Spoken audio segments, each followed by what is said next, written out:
And there we go, folks. An all-time high close today in the S&P 500. My name is Hamilton. I'm here at the Trading Initiative. Let's wrap up today's session, May 14th, 2024. Just want to start off. First things first, I know that we've been calling for a probable run at the all-time highs over the last 2 weeks, but there's no gloating allowed yet. We're going to gloat at the end of the year. We're expecting a huge year in the markets. If you were on the camp that April 19th pivot was not actually the low and you've been either on the sidelines, moving up over the last 2 weeks cautiously or potentially shorting, this is kind of your go-ahead to it's time to get your butt into gear here as we break out into all-time highs. Tomorrow morning, we have an opportunity to stick the all-time high breakout with the CPI report, but let's take a step back and actually talk about the PPI report earlier today. PPI is your producer price index number. It basically tells us what producers the supply side are paying in terms of inflation, right? And the PPI numbers came out, and they were a lot worse than expected. And at first, what you would normally think is that the market's going to sell off. And that's exactly what happened. You can see the dramatic sell-off here in the S&P 500 pre-market. You can see that the dollar actually pre-market spiked around the same time right here. And that's what you would have expected on a hot PPI number. But there's something called a failed news event that I want to talk about over the next 30 seconds. The old school guys, the guys that used to trade in the pits, we're talking 30 years ago, etc., they had this concept that when a piece of data came out and the market did the exact opposite of what everybody was kind of expecting, it was time to take that side of the trade. It's called a failed news event. When PPI numbers came out and the market immediately responded negatively, meaning the indexes crashed and the Dixie spiked, yields spiked, bonds crashed. That was what the market was expecting. I figured pre-market we were going to be digging ourselves out of a hole all day, and it was going to be a struggle to potentially close green if the market did want to turn bullish. Lo and behold, it only lasted about 15 minutes, and then the market actually opened up green. We had reversed the entire drawdown. Coming into the market open, we were positive, and then obviously all day today was a pretty decent uptrend day all around, and then we obviously got the all-time high close on the S&P 500. We're not at absolute all-time highs. I do think that maybe tomorrow off of a soft CPI print. Actually, I don't think it matters with the CPI print. Let me talk about that really quick.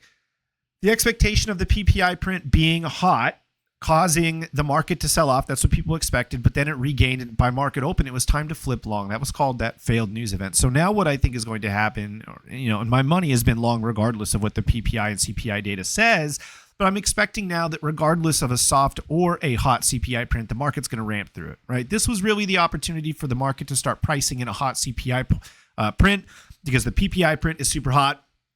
The market immediately reversed course, and it just didn't care. We closed, once again, at all-time highs. I do think that the CPI report tomorrow is going to be the catalyst to send not only the S&P 500 into absolute all-time highs, and what I mean by absolute is if we pull out on the daily here, we got the all-time high close, meaning that we closed higher than we've ever closed before in the S&P 500, but absolute meaning we're trading at absolute all-time highs. I do think that the CPI report is going to give that little push that we need, and I also think that it might give the Qs the push as well. This was a damn near all-time high close in the NASDAQ. I do think coming off of the CPI data, we're probably going to get shoved up and over into all-time highs across the board. So both the S&P 500 and the NASDAQ. I don't want to say I told you so because it's too early to gloat. We're going to gloat at the end of the year. We expect a huge year, guys. This is the fourth year of an election cycle.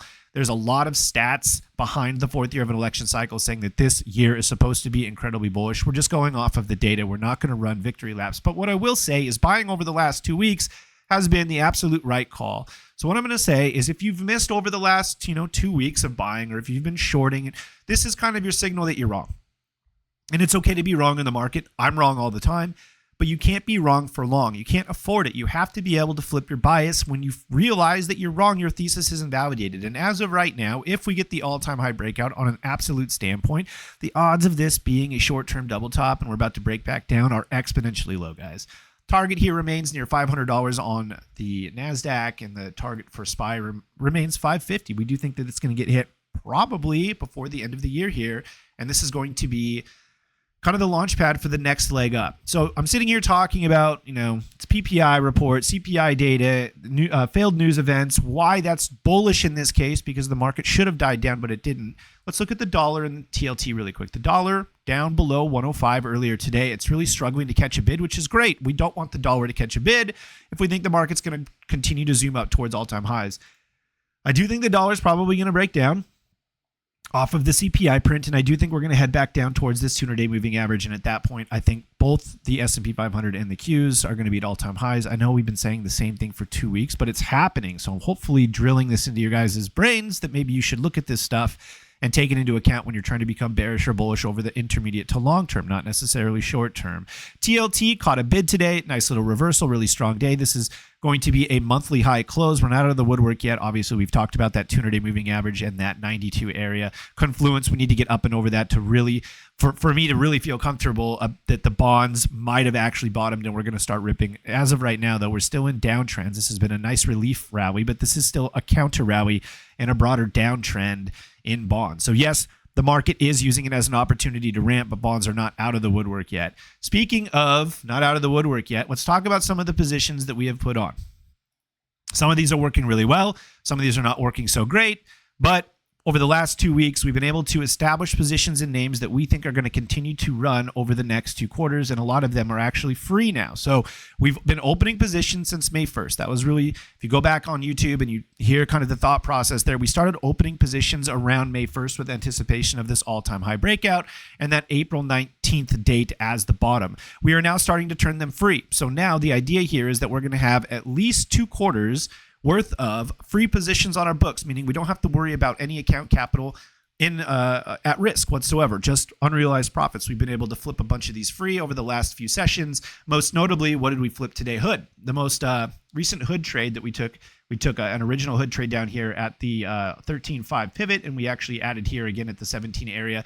We were able to turn those free. Let me see if I can show you guys a screenshot of us talking through that earlier today in Discord. You can see today the the September 20th, 2024 contracts were able to flip free. All right, so we closed half of those and we're able to continue to sit in those positions for an extended period of time now. And also we were able to flip TSM for free, right? So we opened more TSM. I think I was talking about it to you guys a couple of sessions ago. I think Thursday last week we were opening up some semiconductors. TSM was the play. We're able to flip those now. This is really a fantastic situation we found ourselves in inside of TTI because now we're holding a bunch of positions. The Apple trade is free that we bought down here. I mean, there's just so many different trades that are free right now that we don't have to worry about, and we can take that capital and go put it into new ideas. And that's exactly what we're doing. Shout out to my boy JP Morgan. This is my largest individual position. Bought it way back in January off the 170.50 breakout into all-time highs. We closed today at all-time highs again. This has been a beautiful trade. Has not been fast. I've been in this trade for over 5 months now at this point, I believe. And so, listen, if you could just hold on to rocket ship type stocks that move markets, which JP Morgan is going to be one of those types of stocks. This is the leading financial name in the market, the largest market cap within the financial sector. Let the market leaders continue to win for you. Don't get shaken out. This is this is my biggest position and one of my bigger wins this year. Just being able to hold on and not give into some of the bearish narratives and the world is going to end and everything else. What I do want to show you guys really quick is we took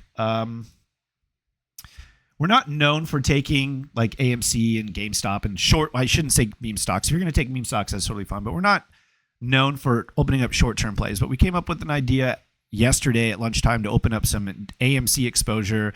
We had levels that we were looking at. We wanted to get a piece of this if it was going to continue to run, and obviously it did today. AMC and GME both gapped up huge, and we were able to close a bunch of these for some huge profits. And although they weren't gigantic positions for us, that's just money that we can throw back into our account and then roll into positions that we expect to continue to run for the next few quarters. I don't think anybody expects AMC and GameStop to run for a few quarters. They're going to have their time in the light.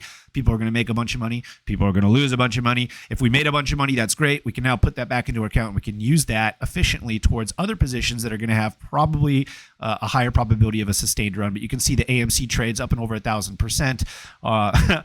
Our boy Trevor here with his first 1,000% trade, but he was unable to grab a screenshot because it was moving too fast. Here's another hood play here that you can see up to over 100%.